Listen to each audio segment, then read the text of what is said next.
This is an Icom mobile radio installed into a Freightliner older truck. It's not a very old truck, maybe it's 2015, 2010 or something like that model. But still older than other trucks that I've installed for this customer.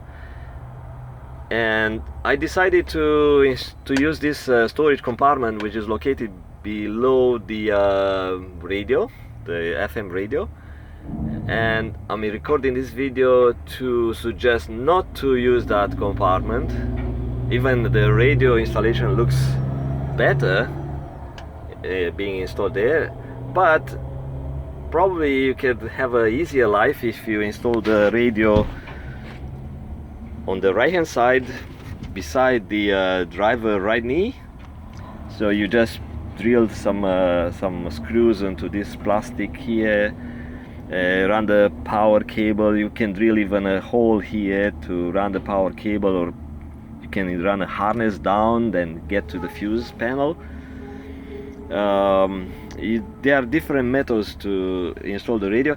Other people install like the very old way, install the radio right on the top. So you just install the radio bracket, radio on top, and drill a hole on the back, and you run your antenna, fish your antenna inside, also your power cable inside this area.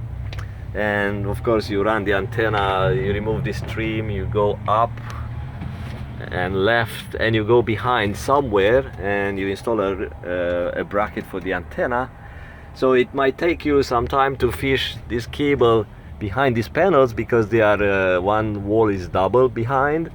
So there is a hole for an accessory light, or I mean auxiliary light. You could take that route if you want, but it might take you an hour and a half if you install it here or then here. But if you want to do it nicer, if you want to kind of save the driver's space, so don't add stuff into his way, like here or here, you know, some people get annoyed when they see extra stuff.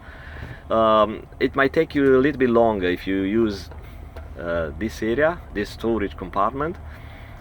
And in order to install the radio in there, you have to remove these knobs,